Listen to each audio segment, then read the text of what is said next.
પ્રપંચમાં આખા પ્રપંચ જે છે એ બ્રહ્મનું આ રીતે કાર્યરૂપ છે. પણ એ કાર્ય કેવું છે? આત્મકૃતે પરિણામાત, પોતાના સ્વરૂપથી જ આત્મકૃતે પરિણામાત, પોતે જ આ પરિણામ પામ્યો છે જગતના રૂપ, પોતાના સ્વરૂપથી જ આ જગતના રૂપમાં એ પરિણામ પામ્યો છે. પટવચ્ચ, બધા તંતુઓ જે પટમાં રહેલા છે એવી રીતે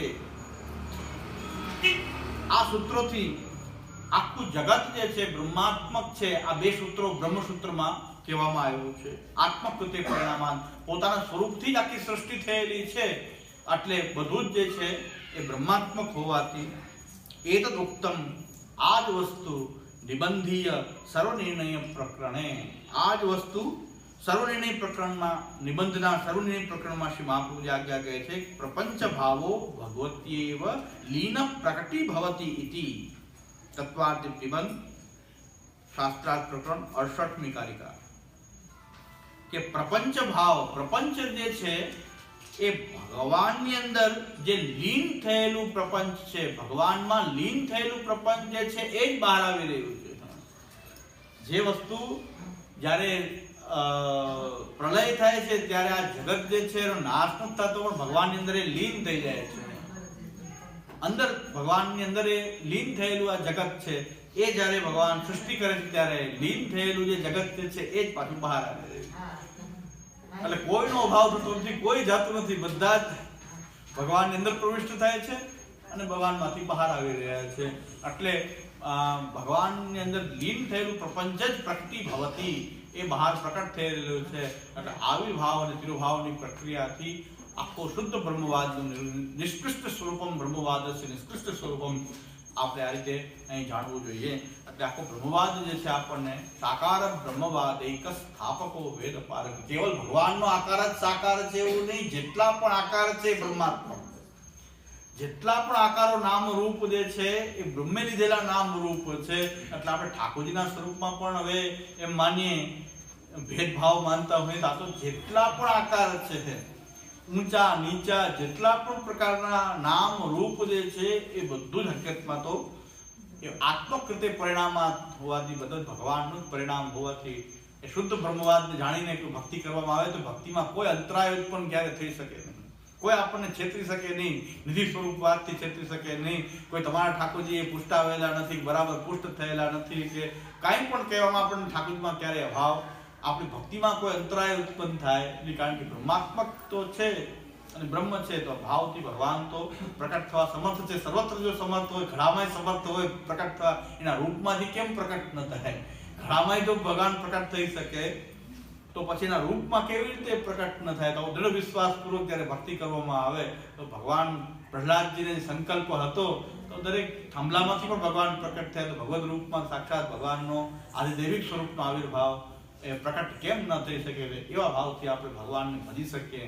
એટલા માટે બ્રહ્મવાદના સ્વરૂપને જાણીએ. આને ડંકો ક્યારે વાગે કે આ બ્રહ્મવાદને સમજીને બધા જ ભગવત સ્વરૂપોમાં એક આપણે કૃષ્ણનો ભાવ રાખીએ અને કૃષ્ણ ભાવથી એ સાક્ષાત કૃષ્ણ પ્રકટ થયો એવા ભાવથી જ્યારે આપણે ભક્તિ કરીએ, આપણા પ્રભુની સેવા કરીએ, ભક્તિ પુરુષાર્થ રૂપથી સેવા કરીએ, ત્યારે ખરેખર બ્રહ્મવાદનો શ્રી મહાપ્રભુજીનો ડંકો ત્યારે વાગે. આ જ બ્રહ્મવાદનો આ ડંકો વાગે. આ બ્રહ્મવાદના સ્વરૂપને સમજવાથી ભક્તિમાં અંતરાય, ભક્તિ આપણી અંતરાય વગરની એ ભક્તિ થઈ જાય.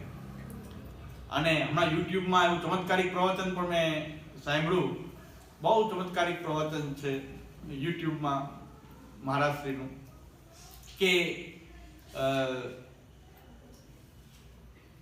યુટ્યુબમાં કોઈ સર્ચ કરવું હોય તો કરજો. પુષ્ટિ માર્ગમાં ઘરે બિરાજતા ઠાકોરજીના દર્શન કરાવાય કે નહીં, એ પ્રશ્ન ઉપર મહારાજશ્રીનું પ્રવચન છે. બહુ સૈદ્ધાંતિક રીતે સૈદ્ધાંતિક જવાબ આપ્યો કે આપણા ઘરના ઠાકોરજી શું કઈ પ્રદર્શનની વસ્તુ છે કે આપણે કોઈ આપણી તિજોરી ખોલીને કોઈને બતાવીએ છીએ કે પ્રદર્શનની આ વસ્તુ છે કે ઠાકોરજી જ હોય છે? પછી 200 વર્ષના 500 વર્ષના કશું મ્યુઝિયમ છે? આ તો આપણે શું મ્યુઝિયમ ભેગું કર્યું છે કે 200 વર્ષના 500 વર્ષના 1000 વર્ષના ઠાકોરજી છે એવું બતાવી રહ્યા છીએ આપણે? તો 1000 વર્ષના ઠાકોરજીને અત્યારે પૂછતા ઠાકોરજીમાં કોઈ ભેદ હોઈ શકે નહીં, બધા ભગવત સ્વરૂપ જ છે. પ્રવચન તો એકદમ સૈદ્ધાંતિક અને આપણને બધાને ગળે ઉતારવું જ જોઈએ એવું પ્રવચન કર્યું. પણ એ મહારાજશ્રીએ લગભગ એરિયા વાઇઝ હવેલી કરી છે. એનું શું કરવું? પણ એરિયા વાઇઝ જ્યાં એરિયામાં જો ખાલી કોમન પ્લોટ મળી જાય ને બધા સમજશે તો હવેલી કરી દે. એવી રીતે અમદાવાદમાં અનેક ધામ પ્રકટ કર્યા આપશે, વિદેશોમાં પ્રકટ કર્યા. તો એમ કે ઠાકોરજીને બતાવાય કેમ આપણા ઠાકોરજીને કોઈને? તો આપણા પોતાના માનતા હશે કે નહીં માનતા, કે બતાવવાના જુદા હશે ઠાકોરજી કે શું હશે, પ્રશ્ન ઉપસ્થિત થઈ જાય. સિદ્ધાંત તો આપણને સંતોષ છે કે આપણે ખોટું નથી બોલતા, ભલે આચરણ કરતા હોય કે ન કરતા પણ સિદ્ધાંત તો આ જ છે. એ એમ બોલે છે કે આ પ્રદર્શનની વસ્તુ છે, આ નિધિ સ્વરૂપો એટલે શું? કાંઈ મ્યુઝિયમ છે આ? 200 વર્ષના 500 વર્ષના ઠાકોરજી મ્યુઝિયમ હોય તો વેલ્યુ થાય. બધી વાત સાચી, પણ આખો દિવસ પ્રદર્શન કરે છે, પોતે પોતાના ઠાકોરજીને પલના ઝુલાવે એ પણ યુટ્યુબમાં મૂકે. યુટ્યુબમાં એ પણ બધા કામ પલના ઝુલાવે. તો પ્રદર્શનની વસ્તુ આ શું સિદ્ધાંત છે, શું વ્યવહાર છે, કઈ ખબર નથી પડતી. પણ મહાપુરુષની શું ઈચ્છા છે? પણ પ્રવચન ચમત્કાર, આપણે ચમત્કાર છે કે આટલું કરવા છતાં આમ બોલી શકાય.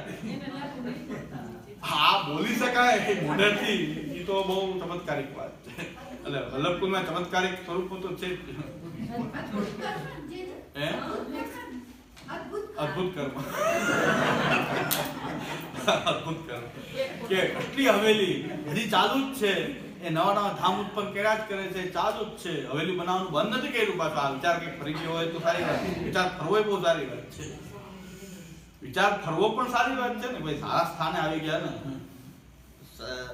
સારી જગ્યાએ આવ્યા એટલે તો આ પ્રકારની વાત છે. કદાચ આવો વિચાર ફેરવો તો બહુ પ્રશંસનીય છે, વંદનીય છે, ચરણારવિંદમાં વંદન કરવા જોઈએ. પણ નહીં, એવું નથી.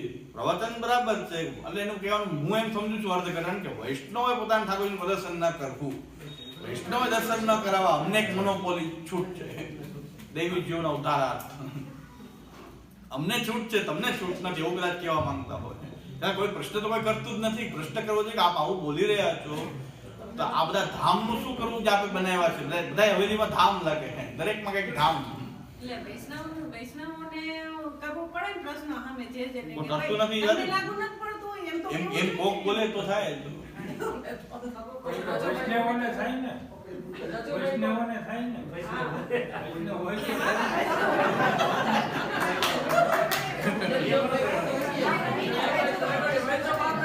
એટલે પછી સામુદાય આજ્ઞા કરી કે કોઈ બોલવા માંડશે તો ક્યારેક સાચું બોલી જ જશે. બોલશે નહીં તો ભલે ખોટું બોલે, ખંડન કરવા માટે બોલો, ક્યારેક સાચું બોલશે તો ક્યારેક સાચું બોલે છે, બોલવા માંડ્યા છે. આ ચમત્કારિક પ્રવચન છે. મને તેમથી યુટ્યુબમાં શું બોલશે કદાચ દર્શન કરાવવા છે એવું બોલશે કદાચ. આ તો એવું હેડિંગ તો મેં આ તો સાંભળવું છે કે આ તો એમ જ કહેશે કે દર્શન કરાવવા છે, એ લોકોનું મત ઈ જ છે. આવું કેમ બોલે? આટલું બધું એકદમ આપણે જે વાત કરી વાત કરી રહ્યા છે કે આપણે પ્રદર્શનની વસ્તુ છે, આપણે તિજોરી ખોલીને બતાવાય કોઈને. આપણે પ્રદર્શનની વસ્તુ છે. નિધિ સ્વરૂપ શું હોય?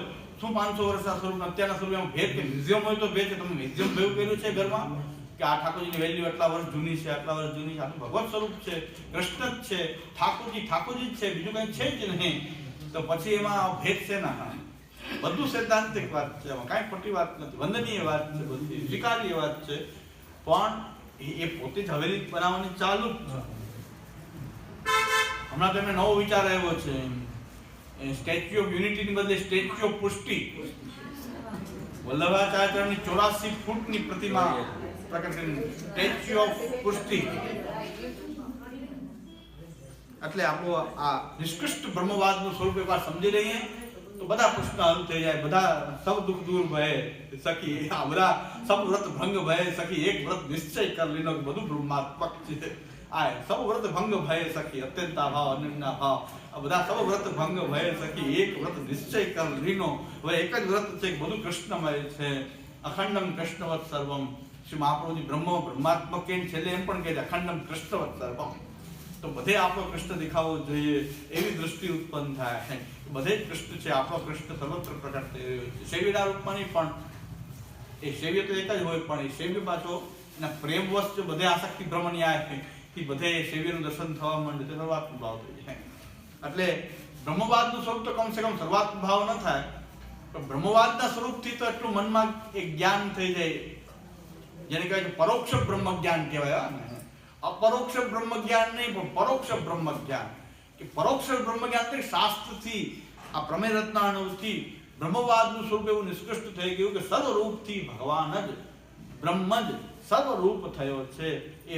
એ પરોક્ષ બ્રહ્મવાદ છે. અપરોક્ષ બ્રહ્મવાદ વિરાટ.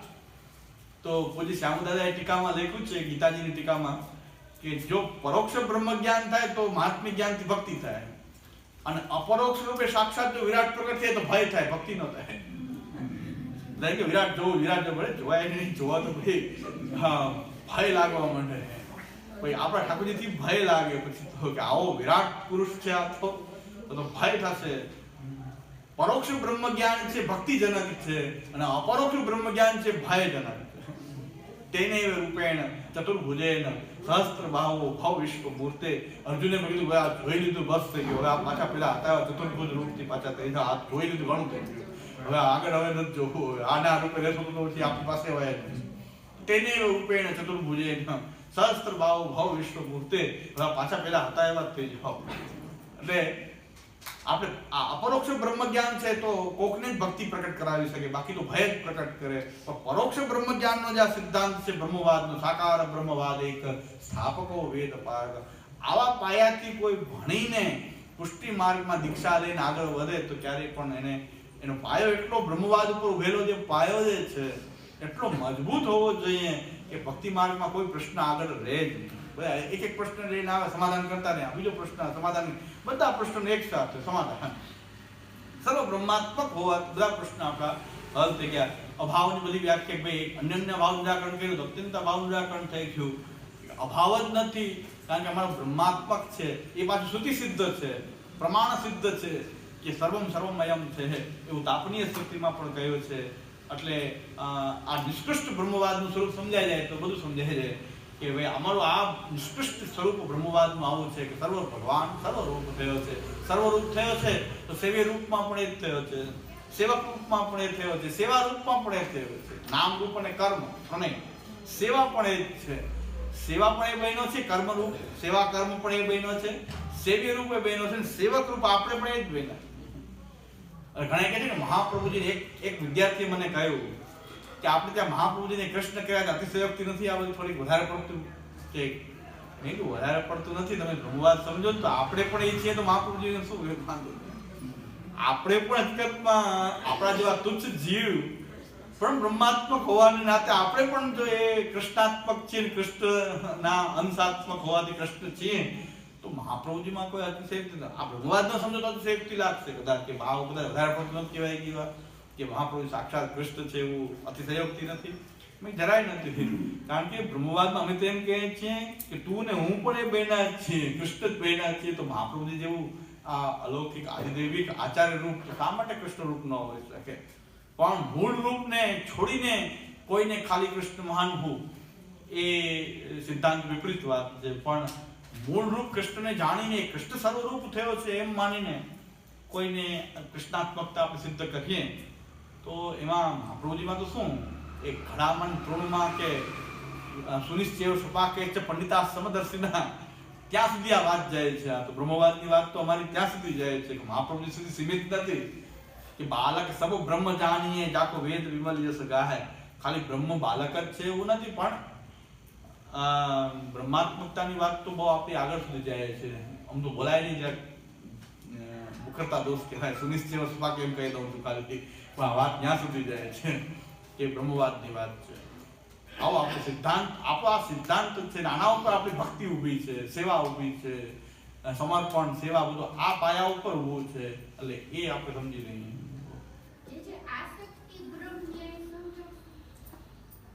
આસક્તિ બ્રહ્મન્યા એટલે કે કોઈ વસ્તુમાં આપણે ખૂબ આસક્તિ થઈ જાય, ખૂબ પ્રેમ થઈ જાય, પછી બધે એ જ દેખાય, બધે એને આપણે એનામાં એના જ વિચાર આપણને આવતા હોય, ત્યારે આપણા મનમાં પણ એ આવી થઈ જાય, હૃદયમાં આવી થઈ જાય, બધે એ જ દેખાવા માંડે આપણને.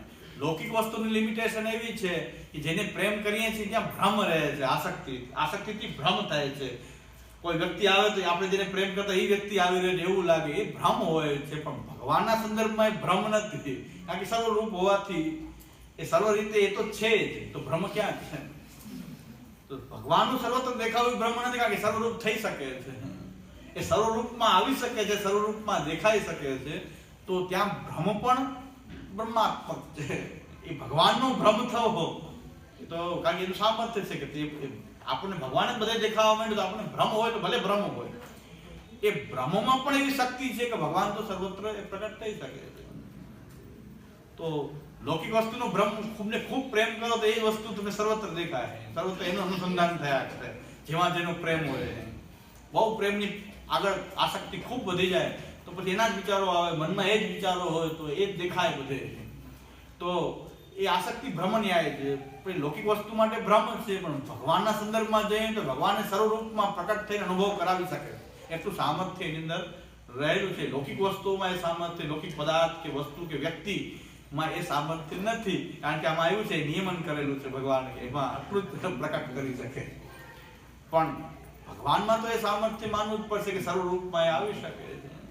એટલે એ આસક્તિ ભ્રમ ન્યાયથી પણ જો ભગવાન સર્વત્ર દેખાવા માંડે તો એ સર્વાત્મ ભાવ જ છે, એ સર્વાત્મ ભાવની સિદ્ધિ છે. કદાચ ભ્રમ હોય તો ભગવાનમાં સામર્થ્ય છે કે ભ્રમને સત્ય કરી શકે.